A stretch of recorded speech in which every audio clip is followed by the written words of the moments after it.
ચાલો હવે આજે 7મું ચેપ્ટર આપણે અભ્યાસ કરશું ભાગ 1 પ્રત્યાવર્તી પ્રવાહ બરાબર છે ચેપ્ટર નંબર 7 જો 11મું ચેપ્ટર જે છે એ સર તમને આપશે બધા જ વિડિયો બરાબર છે 11મું ચેપ્ટર ના આખા વિડિયો મેં બનાવીને તમને મોકલી દીધા છે એનો સમય આવતો જશે તમને મળતા જશે આપણે અત્યારે 7મા ચેપ્ટરનું જેનું નામ છે પ્રત્યાવર્તી પ્રવાહ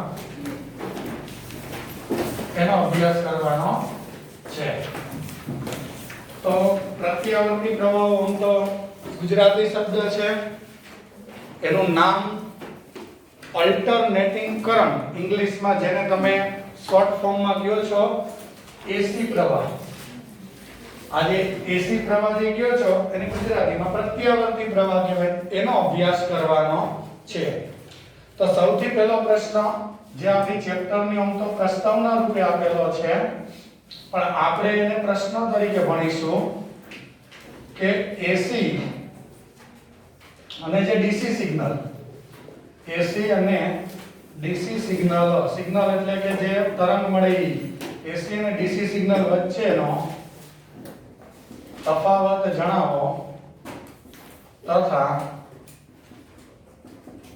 એસી પ્રવાહના ફાયદા લખો જો આપણે બે પ્રકારના પ્રવાહો અવેલેબલ છે એક એસી અને એક ડીસી એસી અને ડીસી બંને પ્રવાહોમાંથી આપણા ઘરના વપરાશ માટે આપણને જે પ્રોવાઈડ કરવામાં આવે છે એ એસી પ્રવાહ હોય જે અહીંયાથી આપણને પ્રાપ્તિ સ્થાનમાંથી મળે તો એસી પ્રવાહ અહીંયા આપણને જે એસી પ્રવાહ ઘરમાં આપવામાં આવે એનો ફાયદો શું કેમ ડીસી નથી આપવામાં આવતા તો બે વચ્ચે કંઈક મોટો ભેદ તો હશે જ કે જેથી આપણા સાધનો પણ ઘણા ખરા એસી થી ચાલે છે હું ઘણા ખરા કહું છું કારણ કે જો મોબાઈલ માટે આપણે ડીસી પ્રવાહ વાપરવો પડે જે એડેપ્ટર લખેલું હોય ને એડેપ્ટર એટલે સાદા શબ્દોમાં કન્વર્ટ કરી નાખે એસી ને ડીસી માં એ સાધન એ એડેપ્ટર એસી પ્રવાહને ડીસી બનાવી નાખે એટલે જ્યાં ડીસી ની જરૂર છે એ એડેપ્ટર છે બાકી સીધા જ્યાં એસી થી સાધનો ચાલે છે એ આપણે એડેપ્ટર વગર ઉપયોગ કરીએ છીએ તો ઘર સુધી એસી પ્રવાહ આપવાનું કંઈક કારણ છે તો પહેલા આપણે બેનો તફાવત લખી નાખીએ તો સૌથી પહેલા ડીસી જે પ્રવાહ જે છે જેને આપણે કહેશું ડાયરેક્ટ કરંટ એનું આખું નામ થાય છે ડી એટલે ડાયરેક્ટ કરંટ બરાબર છે તો ડીસી સિગ્નલ એટલે શું તો તમે કોઈ બેટરી હોય દાખલા તરીકે આપણા ઘડિયાળની અંદર જે સેલ છે એ પણ એક બેટરી જ છે ઘડિયાળની અંદર એ જે સેલ પ્રવાહ પૂરો પાડે એક વખત સેલ તમે ચડાવી દો પછી કેવો પ્રવાહ આપશે અંદરની ઘડિયાળની સર્કિટને એક સરખો જ પ્રવાહ આપશે કે અલગ અલગ આપશે એક સરખો જ આપશે એના બે છેડા વચ્ચેના જે વોલ્ટેજ જે હોય ને એ સેલ ઉપર લખેલા જ હશે એની ટાઈમ એ સર્કિટમાં બે છેડા વચ્ચે વોલ્ટેજ એકલા જ રહે મતલબ કે પ્રવાહ કયો કે વોલ્ટેજ કયો y અક્ષ ઉપર હું પ્રવાહ લખું ડીસી x અક્ષ ઉપર સમય લઉં તો 1 કલાક પછી અથવા તો સેલને સર્કિટમાં જોડી દીધાના 1 દિવસ પછી ચેક કરો અહીંયા સમય 1 દિવસ લ્યો 2 દિવસ લ્યો 3 દિવસ લ્યો સર્કિટમાં પ્રવાહ તો એટલો જ વેરળાવશે એટલે કહેવાનો અર્થ કે ડીસી પ્રવાહ અને વોલ્ટેજ નું મૂલ્ય સમય સાથે સમય બદલે જો પણ પ્રવાહ અપ નથી થતો એટલે ડીસી પ્રવાહ અને વોલ્ટેજનું મૂલ્ય સમય સાથે કેવું રહે છે અચળ રહે છે એવું આપણે કહી શકીએ તો એમ કહી શકાય કે ડીસી સિગ્નલ એટલે કે ડીસી પ્રવાહનું મૂલ્ય એટલે કે ડીસી પ્રવાહનું મૂલ્ય શું થાય છે તો કે ડીસી પ્રવાહનું મૂલ્ય સમય સાથે અચળ રહે છે તો હવે એસી ની વાત કરીએ પહેલા એનું ઇન્ટ્રોડક્શન લઈ લે એસી માં શું હોય તો તમે વિડિયો લેક્ચર જે આપણો અગાઉનો જોયો એમાં છઠ્ઠું ચેપ્ટર જ્યાં પૂરું થયું હતું ઇલેક્ટ્રોમેગ્નેટિક ઇન્ડક્ટન્સ જેને ગુજરાતીમાં આપણે કીધું હતું વિદ્યુત ચુંબકીય પ્રેરણ એની છેલ્લી થિયરી જોવો જોઈએ છેલ્લી થિયરી આપણે એસી જનરેટર આવ્યું હતું એસી જનરેટર હતું એસી જનરેટરે તમને એસી વોલ્ટેજ ઉત્પન્ન કરીને આપ્યા, બરાબર છે. પછી ઈ જનરેટરની થિયરીની પછી તમે એસી વોલ્ટેજ કેવી રીતના મળે, મતલબ કે એસી વોલ્ટેજ સમય સાથે કેવી રીતના બદલાય એનો આલેખ આવ્યો હતો. જો તમે જોયેલો હોય તો આવી રીતના એનો આલેખ મળતો હતો સમય સાથે. એસી વોલ્ટેજ કે પ્રવાહ, આ સમય હોય, આ વોલ્ટેજ હોય, તો એનો મેક્સિમમ કિંમત કહેવાય. આવો આલેખ હશે. અહીંયા 0, આ ચક્રમાં પાઈ કહેવાય, અહીંયા 2 સમય કયો તો અહીંયા t/2 2t એવી રીતના કહેવાય. આવો આલેખ મળે. ખરેખર આનો અર્થ શું થાય? આ આલેખનો અર્થ શું થાય? પ્રેક્ટિકલી આનો અર્થ શું થાય કે ભાઈ આ આલેખ આપણને આવો મળે છે, એનો મતલબ શું? તો એનો મતલબ ઈ તમે એસી જનરેટર જે જુઓ તો એમાં જે બ્રશ, મતલબ કે જ્યાંથી આપણને આઉટપુટ મળવાનું છે, અહીંયાથી આ એસી આઉટપુટ આવું લખેલું હોય જ્યાં, એમાં દાખલા તરીકે આ શરૂઆતનું બિંદુ, ઉપરનો છેડો નીચેના છેડા વચ્ચે કોઈ તફાવત હજી મળેલો નથી, વિદ્યુત સ્થિતિમાનનો તફાવત મળેલો નથી. પછી સપોઝ ઉપરનો છેડો ધન બને, નીચેનો છેડો ઋણ બને. ઉપરનો છેડો ધન બને, નીચેનો છેડો ઋણ બને, તો ધીમે ધીમે ઈ ધન છેડો પેલા 1 વોલ્ટે હોય, પછી 2 થાય, પછી 3 થાય, 4 થાય, 5 થાય, ની કેપેસિટી સુધી જાય. અહીંયા પહોંચી ગયો એ છેડાના વોલ્ટેજ, પછી એના વોલ્ટેજ ઇન્ક્રીઝ થવાનું ચાલુ થાય, એટલે એના વોલ્ટેજ પછી 4 થાય, 3 થાય, 2 થાય, 1 થાય ને 0 થાય. એટલે અહીંયા પહોંચી ગયા. પછી આ છેડાઓ વચ્ચેના વોલ્ટેજ ઉલટાઈ જાય, એટલે ઉપરનો ઋણ થઈ જાય, નીચેનો ધન, જેને આપણે શું કહીએ છીએ, વોલ્ટેજ ઉલટાઈ ગયા. પછી એ રીતના ઇન્ક્રીઝ થાય, પછી ડિક્રીઝ થઈને ફરી પાછા 0. આ પ્રોસેસ ચાલુ રહે, એટલે વોલ્ટેજના અપ ડાઉન થાય, સાથે દિશા પણ બદલે. એટલે પ્રવાહ પણ બે વસ્તુ કરે સર્કિટમાં. અવરોધ મૂકી દો, એસી વોલ્ટેજ અહીંયા મળ્યા હોય, અહીંયા એક અવરોધ જોડી દો, તો એમાં વોલ્ટેજ જે બદલે એ પ્રમાણે પ્રવાહ બદલે. વોલ્ટેજ ઇન્ક્રીઝ થાય એટલે અવરોધ જે જોડેલો હોય એમાં ધીમે ધીમે પ્રવાહ પણ ઇન્ક્રીઝ થાય. પછી વળી પાછો વોલ્ટેજ દિશા બદલે તો પ્રવાહ શું થાય, દિશા બદલે. આવો જે તમને પ્રવાહ અને વોલ્ટેજ મળે, આને આપણે કહીશું ઉલટ સુલટ. ગુજરાતીમાં જો બદલાય છે, ઉલટ સુલટ થાય છે, એટલે આને આપણે કહીશું ઉલટ સુલટ પ્રવાહ.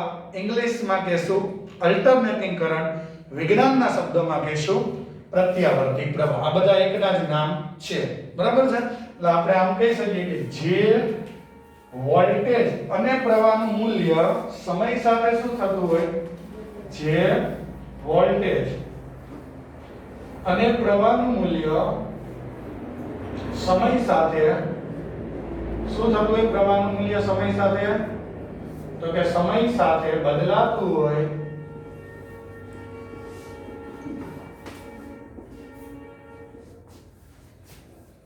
તેને એસી સિગ્નલ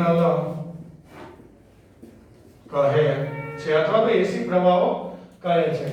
વોલ્ટેજ અને પ્રવાહનું મૂલ્ય સમય સાથે શું થતું હોય, બદલાતું હોય, બરાબર. એસી અને ડીસી નો આ ભેદ.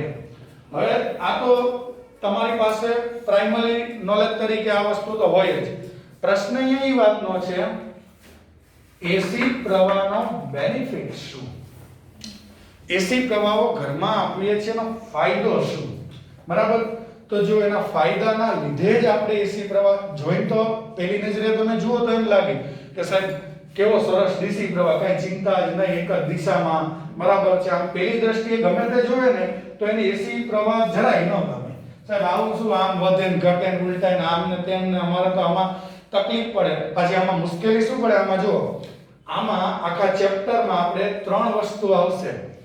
કઈ 3 વસ્તુ? પહેલું, આ વોલ્ટેજ જે છે એ સતત સમય સાથે બદલે છે કે અચળ હોય? બદલે. તો આપણે 11માં ભણાવતા કે ગતિ ચાલુ થાય, પહેલી સેકન્ડે વેગ અલગ હોય, બીજી સેકન્ડે અલગ હોય, તો સમય સાથે અલગ અલગ વેગ મળે ને કેવો વેગ કહેતા હતા? તત્કાલીન કહેતા હતા, યાદ હોય તો. સમય ઉપર આધારિત જે તે સમયે જે વેગ મળે એને તત્કાલીન કહેવાય.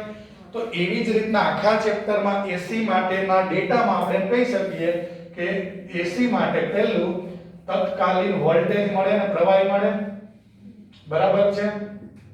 અને એને આપણે સ્મોલ v વડે બતાવશું. બરાબર. આ જે v લખેલો છે એ સ્મોલ v લખેલો છે આખા ચેપ્ટરમાં. જ્યાં તમને, કારણ કે ઘણા બધા તમને બુકમાં સિમ્બોલ દેખાશે પણ તમે એમાં કન્ફ્યુઝનમાં મુકાશો કે આમાં તો ક્યારેક આ સ્મોલ છે ક્યારેક કેપિટલ છે, તો શું આપણે આપણી અનુકૂળતાએ કેપિટલ v કરવાનો સ્મોલ કરવાનો એવું નથી. ફિઝિક્સમાં દરેક સિમ્બોલનું કંઈક મહત્વ છે.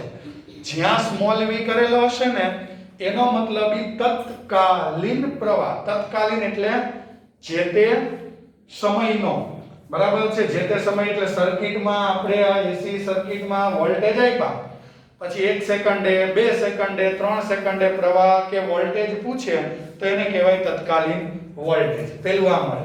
બીજું, જો તેની કંઈક પીક વેલ્યુ મેક્સિમમ વેલ્યુ કંઈક મળી તો સર્કિટમાં વોલ્ટેજની કંઈક મહત્તમ વેલ્યુ મળે.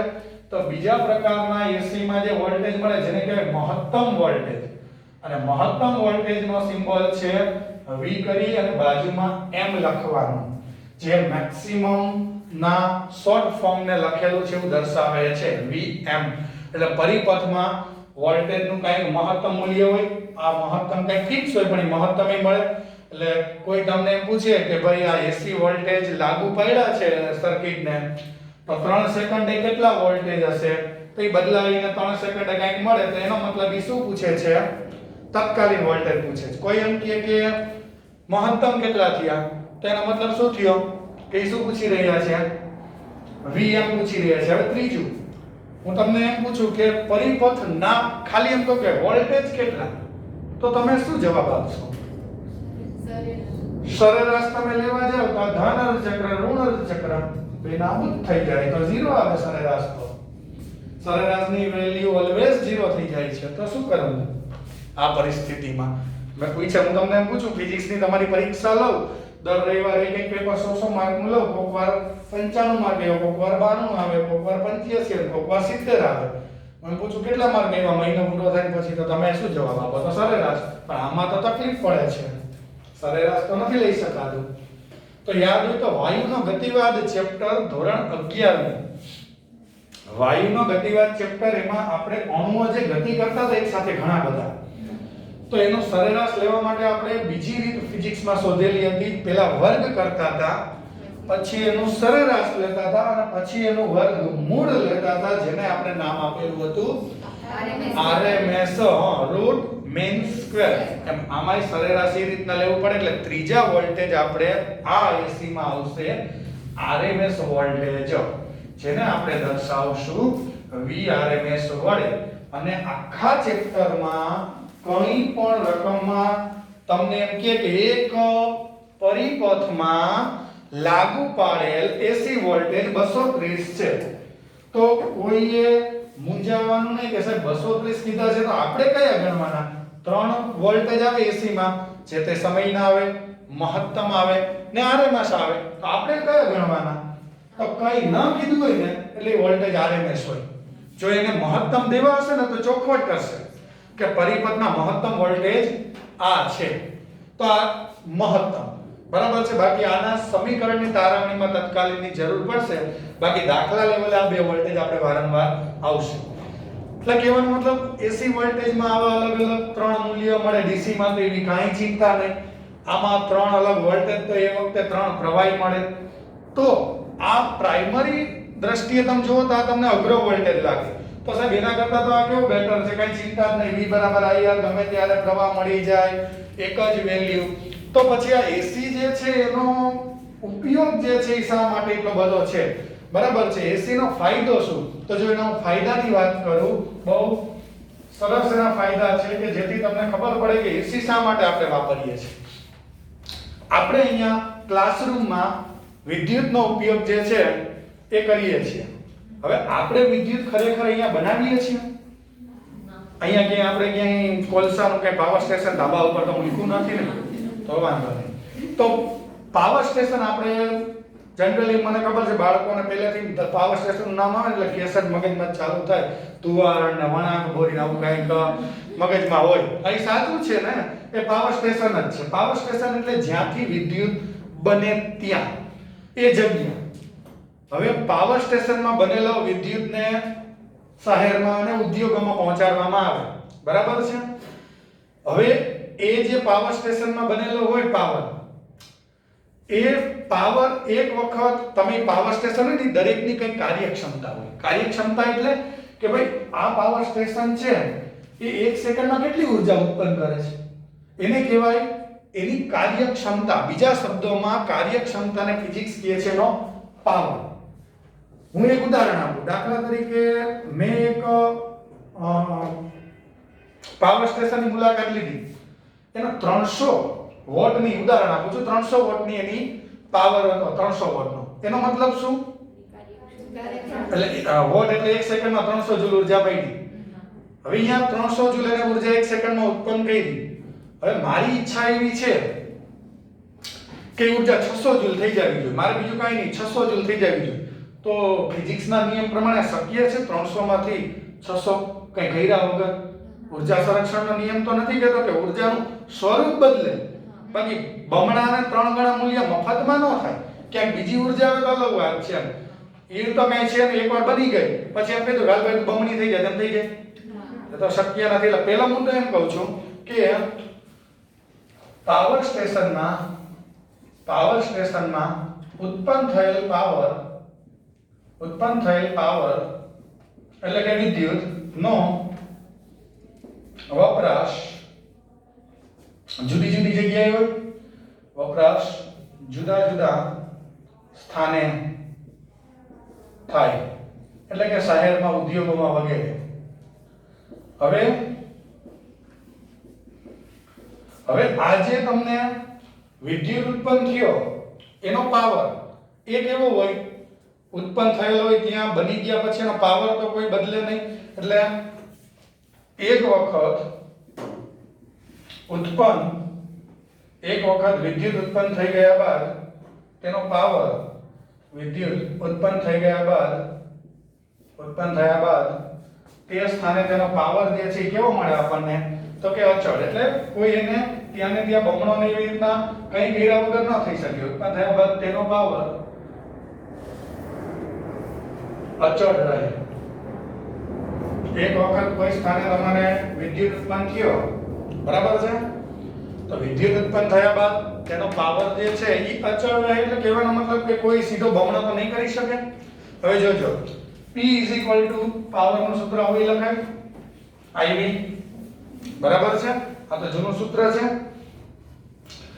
હવે અહીંયા ઉત્પન્ન થયો વિદ્યુત, બરાબર?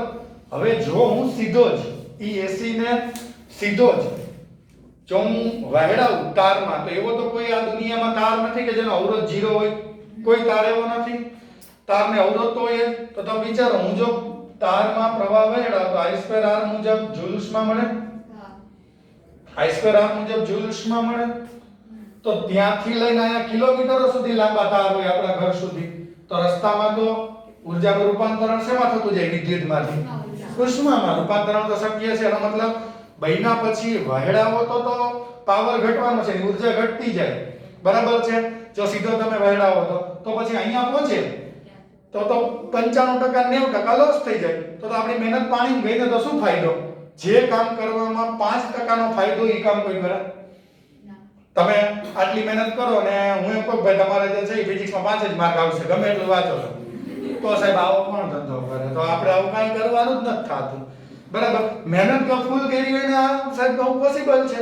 તો આ એવું જ થયું ને, આપણે મહેનત તો ઉત્પન્ન કરવાની પૂરેપૂરી કરી લીધી છે, બધી જ વસ્તુઓ કે છે, પણ ઉર્જાનું રૂપાંતરણ થઈને ઉષ્મા બની, જેનું મારે કંઈ કામ નથી. આ મોટામાં મોટી તકલીફ આવું જ આવે કે જો તમે સીધો તારમાં વેડાવો તો R તો કોઈથી 0 થવાનો જ નથી, શક્ય જ નથી. દુનિયામાં R તો હોય જ. તો પછી જૂલ ઉષ્માને આપણે કઈ રીતના ઓછી કરવી? તો AC જે છે, AC હમણાં તમે કીધું ને કે AC પાવર અચળ હોય, બરાબર? એક વખત ત્યાં બની ગયો એટલે એ પાવર કંઈક ધરાવતો વિદ્યુત બન્યો પ્રાપ્તિ ઉત્પાદન સ્થાને, જ્યાં પાવર સ્ટેશન છે ત્યાં. હવે એ જ્યાં બન્યો ત્યાં ને ત્યાં તમે જો એના વોલ્ટેજ ઊંચા કરી નાખો, આ V વધારી નાખો, આમાં વધારો કરો તે જે બન્યા પછી, તો ઓટોમેટિક એની આની વેલ્યુ શું થઈ જાય? I ની ઘટી જાય, બરાબર છે? આ AC માં આ ફાયદો આ ઈ થઈ શકે AC માં, બરાબર? તો I ની વેલ્યુમાં શું થઈ જાય? ઘટાડો થાય, કારણ કે પાવર કેવો રહે? અચળ બન્યું હોય ત્યાં. હવે તમે એને પરિપથમાં વહેડાવો તમારે જ્યાં બન્યો છે ત્યાંથી પ્રાપ્તિ સ્થાન સુધી જામનગર સુધી પહોંચાડવો હોય તો હવે તારમાં V ઊંચા કરી દયો, ત્યાંથી બનેલા પાવરનો પ્રવાહનો અને તારમાં વહેરાવો તો શું થાય? I ઓછો હોય તો જૂલ ઉષ્મા તરીકે ઊર્જાનો વ્યય કેવો થાય? ઓછો. તો વધારેમાં વધારે ઊર્જા અહીંયા પહોંચે, આપણા બધાની જરૂરિયાત ઊર્જા વધારે મળે એવી છે, વિદ્યુત પૂરી થઈ જાય. આની ખાસિયત એટલે આપણે AC નો ઉપયોગ કરીએ છીએ. એટલે આપણે કહી શકીએ કે આમ ટ્રાન્સફોર્મર નામનું સાધન આવશે જે આ ચેપ્ટરમાં ભણીશું. ટ્રાન્સફોર્મરની મદદથી આ જે AC જે છે AC ના વોલ્ટેજ જે ઉત્પન્ન થયેલા છે AC ના વોલ્ટેજ વધારી અથવા તો શું કરી શકાય? ઘટાડી શકાય. તમે વધારી પણ શકો અને શું કરી શકો? ઘટાડી પણ શકાય. અને પ્રવાહના વોલ્ટેજને વધારો તમે તો વોલ્ટેજને વધારવાથી પ્રવાહના વોલ્ટેજને વધારવાથી શું થશે? હા, પ્રવાહ ઘટશે કારણ કે P અચળ રહે, પાવર અચળ રહે, જેથી I2R મુજબ ગુમાવાતી ઊર્જા પણ ઓછી મળશે, ગુમાવાતી ઊર્જા પણ ઓછી થશે. સમજી ગયા તમે? I2R મુજબ જે ઊર્જાનો આપણો વ્યય થાય જૂલના નિયમ પ્રમાણે એ ઓછી થશે. એટલે તમે ઘણી વખતે અવલોકન કરેલું હશે કે જે તાર હોય એમાં લખેલું હોય કે 11 kV ની લાઈન. આમ જોયું તમે? આ કે એટલે કિલો, 11000 વોલ્ટ. કોઈ સાધન તમારા ધ્યાનમાં એવું છે કે જે 11000 વોલ્ટે કામ કરે? હે? સ્વાભાવિક છે, આપણને પ્રશ્ન થાય ને સાહેબ આટલા બધા વોલ્ટેજ કોને જરૂર હશે આમાં વાહે છે? કોઈ જરૂર નથી, પણ એમાં વ્યય ઓછો થાય, લાંબા અંતરે મોકલવો છે. એટલે આ સ્ટેપ ઓફ ટ્રાન્સફોર્મર આવે, એનાથી ઊંચા વોલ્ટેજ કરી પ્રાપ્તિ સ્થાને જ તારમાં વહેરાવે, I ઓછો થઈ જાય, ઊર્જા ઓછી થઈ જાય. પછી જ્યાં ડેસ્ટિનેશને પહોંચે ને પછી આટલા વોલ્ટેજ હોય ને એ નીચા કરે. નીચા કરે એટલે શું થાય? આ નીચા થાય એટલે ઓટોમેટિક યોગ્ય પ્રવાહ થઈ જાય, I વધી જાય અને પછી વપરાશમાં આપવામાં આવે.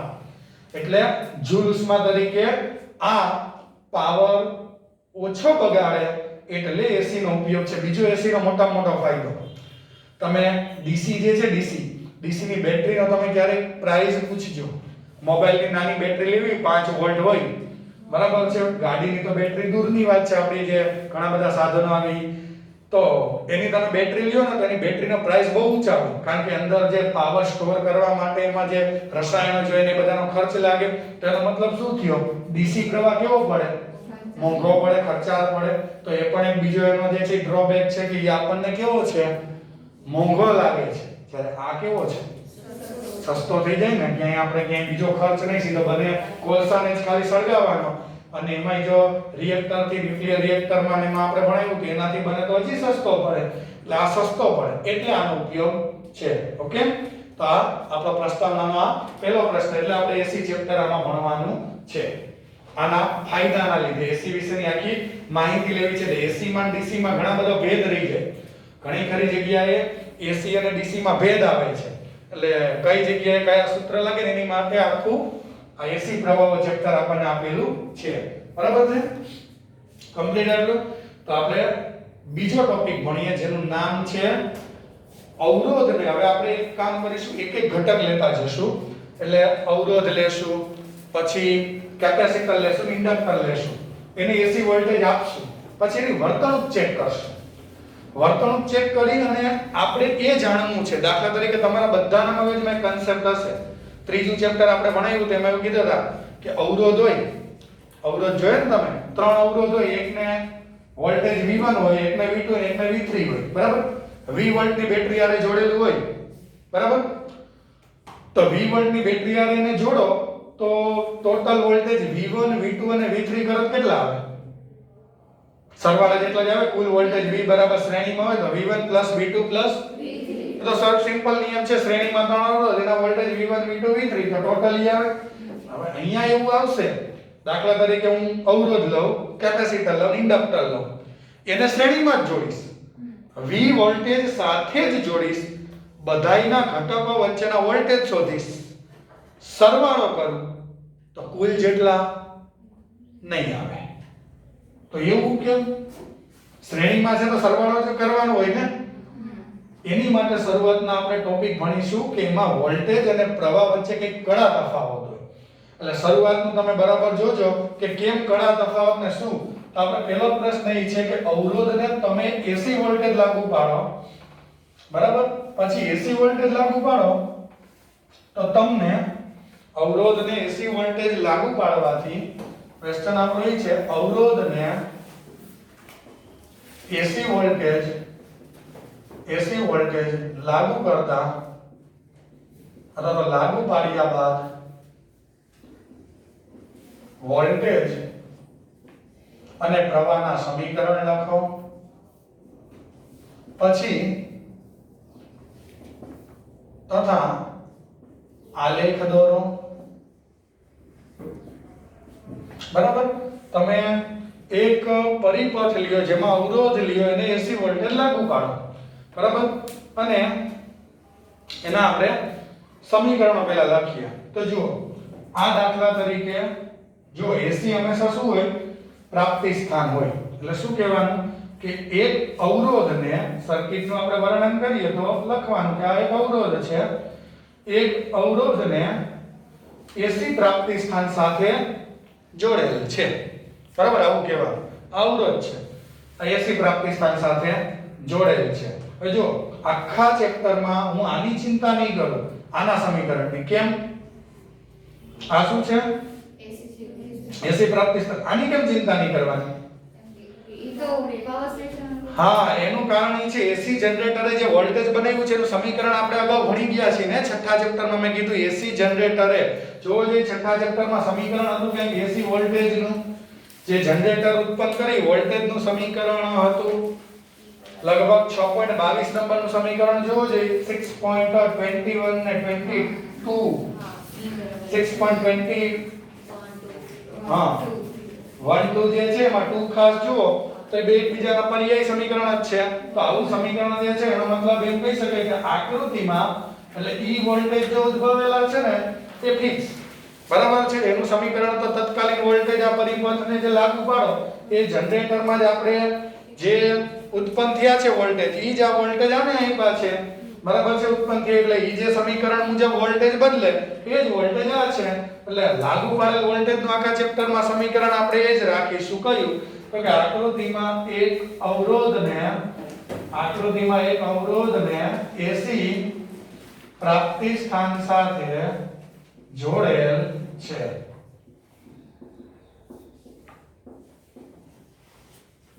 હવે જે એસી ના જે વોલ્ટેજ જે છે કેટલા છે તો કે તત્કાલીન વોલ્ટેજ આપણે સમીકરણ લખવાનું આ એસી પ્રાપ્તિ સ્થાનના વોલ્ટેજ કેટલા છે? એસી પ્રાપ્તિ સ્થાનના વોલ્ટેજ તો કે V Vm, બરાબર છે. સમીકરણ એવું છે V Vm sin omega t. અને આમ બી તમે ચેપ્ટરમાં ભણેલા છો કે વોલ્ટેજ આમ અપ ડાઉન મળે એટલે સાઇન વિધેય અનુસાર બદલે છે એમ કહેવાય. આ એનું સમીકરણ સાઇન જે આવે એમ કે છે સાઇન વિધેય અનુસાર એના વોલ્ટેજનું મૂલ્ય સમય સાથે સતત શું થાય છે? બદલાય છે, બરાબર. સાઇન વિધેય અનુસાર તેના વોલ્ટેજનું મૂલ્ય સમય સાથે સતત બદલાય છે. ઓકે, આ પરિપથને લાગુ પાડેલ વોલ્ટેજ, મને કીધું હતું ને વોલ્ટેજ પ્રવાહના સમીકરણ, તો વોલ્ટેજનું તો લખી નાખ્યું, બરાબર. આ વોલ્ટેજ લાગુ પાડો એટલે પરિપથમાં પ્રવાહ મળે. તો આપણે કહી શકીએ કે આ વોલ્ટેજના લીધે પરિપથનો જે તે સમયે, કારણ કે જે તે સમય મુજબ અહીંયા વોલ્ટેજ જો સમય સાથે બદલે છે ને, તો પ્રવાહ સમય સાથે શું થાય? બદલે. તો કેવો પ્રવાહ મળ્યો કહેવાય? તત્કાલીન. તો એમ કહી શકાય કે આ વોલ્ટેજના લીધે પરિપથમાં મળતો તત્કાલીન પ્રવાહ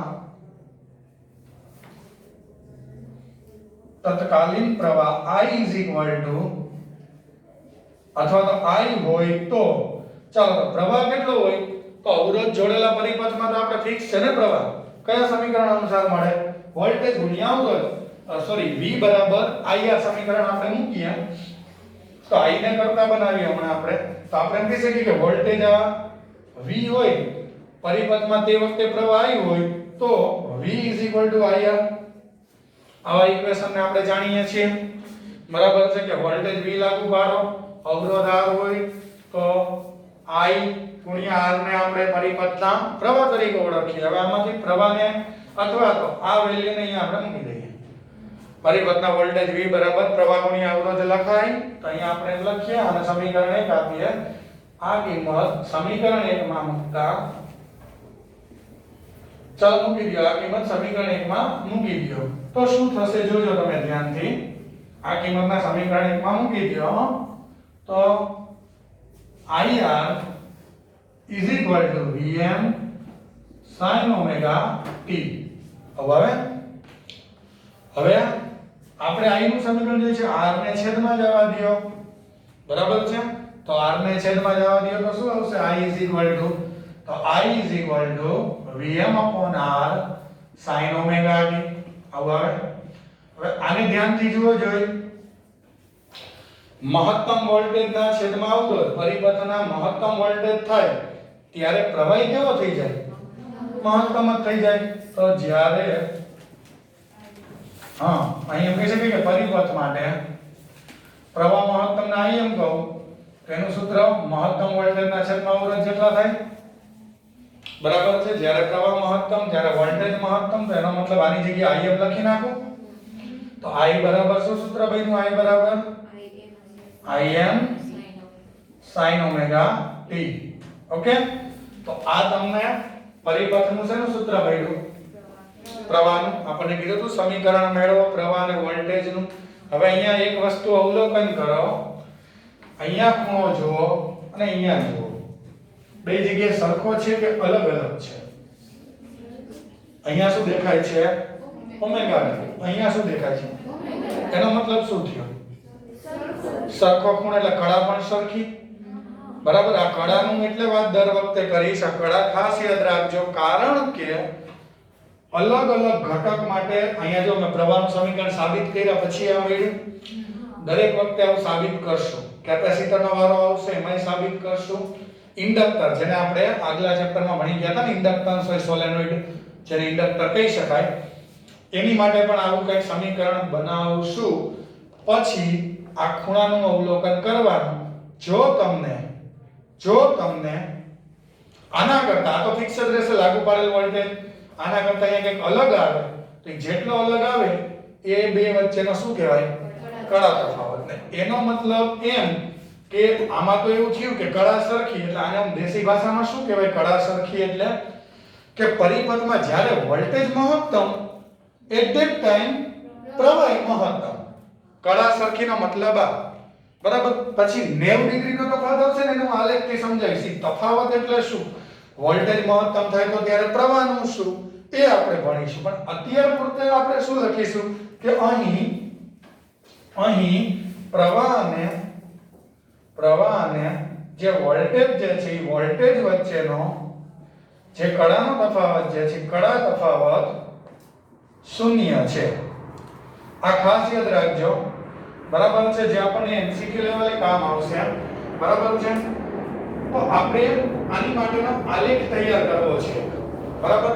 આલેખથી તમને જોઈને ખ્યાલ આવે કે આ કડાનો ખરેખર અર્થ શું, સરખી કડા હોય તો શું, એની માટે આપણે આલેખ દર વખતે દોરશું.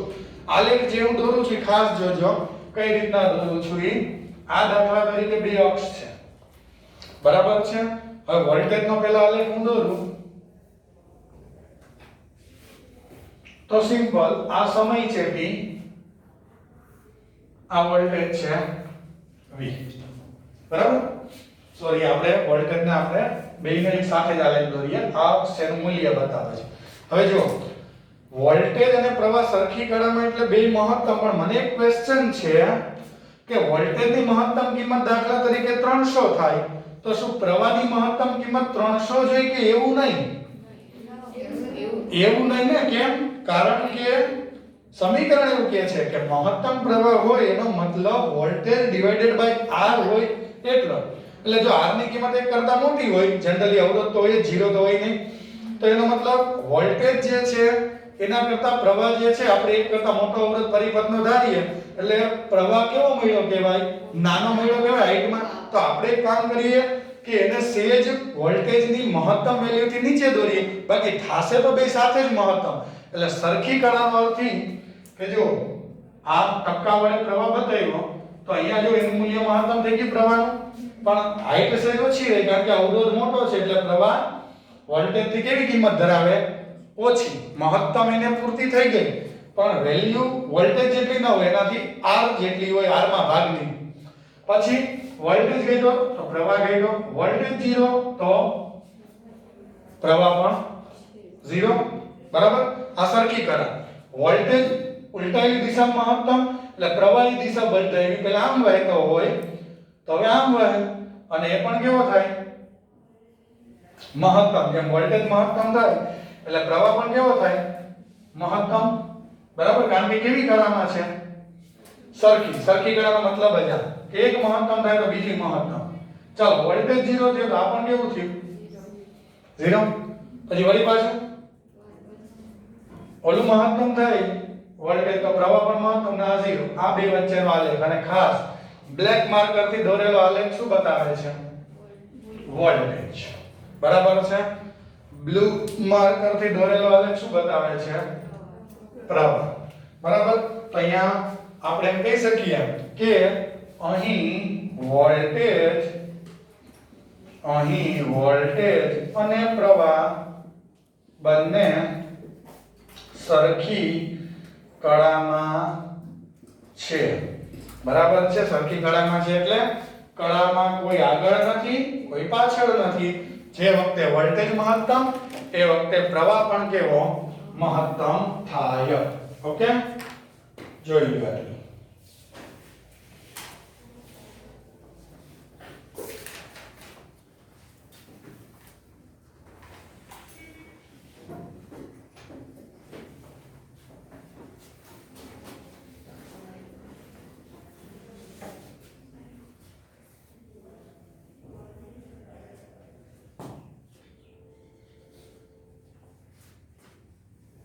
હવે આપણે અવરોધ ધરાવતો જે પરિપથ છે ને એમાં પાવરનું સમીકરણ બનાવવું છે. બરાબર? પાવર એટલે શું? તો કે એ જે પરિપથ હોય એમાં જે એકમ સમયમાં અવરોધ જે ઊર્જા ગુમાવે એનો પાવર કહેવાય.